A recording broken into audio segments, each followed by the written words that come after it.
साथीहरू हेर्नुहुन्छ एकैछिन यो कमेन्ट हेर्नुहोस् त। सुनिता अधिकारीजी लेख्नुहुन्छ तेरो टाउको जति गरे। के कमेन्ट गरेको जस्तो?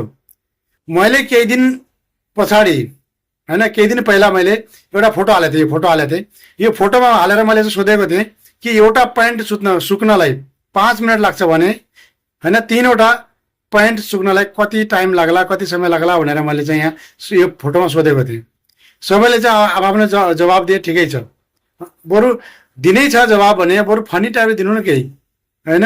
यो के हो यो यस्तो चाहिँ? यो तपाईँले यो कमेन्ट गरिसकेपछि सुनिता अधिकारीज्यू, तपाईँलाई त म सलाम गर्न चाहे। तपाईँको सोचलाई, तपाईँको मेन्टालिटीलाई वाह।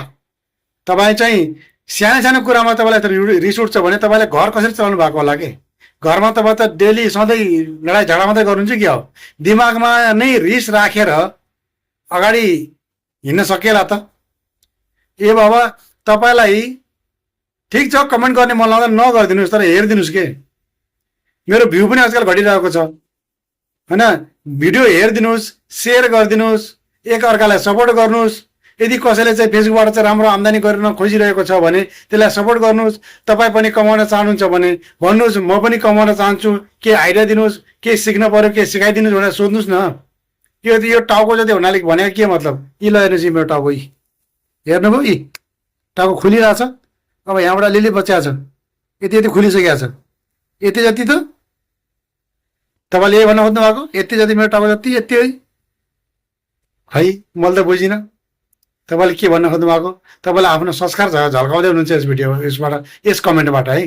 त्यसैले साथीहरू तपाईँहरू सबैले चाहिँ कमेन्ट गर्नुहोस्, लाइक गर्नुहोस्, सेयर गर्नुहोस् हैन, मन पराइदिनुहोस् के।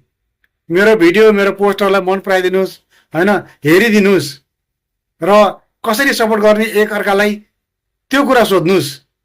यो के हो? यस्तो त भएन नि। खै म के भनौँ खै।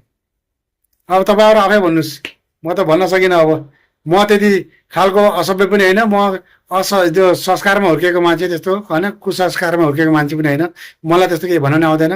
मलाई चाहिँ अलिकति लाग्यो कि ठिकठाक हो नि त। यो त यो कमेन्ट त खासै त्यस्तो केही पनि होइन। उहाँले चाहिँ तेरो टाउको जति भन्नुभएको छ, यी टाउको मैले देखाइदिइहालेँ। तर कतिपय यस्ता पनि व्यक्तिहरू छन् हाम्रो समाजमा कि उनीहरू नाना भाती काची भाडी बोले हुन्छन् के, त्यो सुन्नै नसक्ने त्यो हुन्छ नि गाली गलौज जस्तो।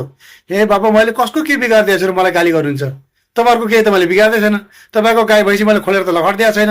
तपाईँको चाहिँ केही सम्पत्ति केही मैले केही हिँडेमिना त पारिदिएको पक्कै पनि छैन। किन गाली गर्नुहुन्छ कि मलाई? त्यस्ता यस्ता मान्छेहरू हुनुहुन्छ हाम्रो समाजमा। यस्ता मान्छे भएपछि अनि समाजै बिग्रिन्छ, घरै बिग्रिन्छ, अनि त्यसै गरेर देश त त्यसै बिग्रिने भएको। हाम्रो देशको यो हरिबिजोग पनि त्यसै भएको होइन क्या। तपाईँहरू जस्तै मान्छे भएर नै हरिबिजोग भएको। के भनौँ म खै, अरू त म भन्न सकिनँ।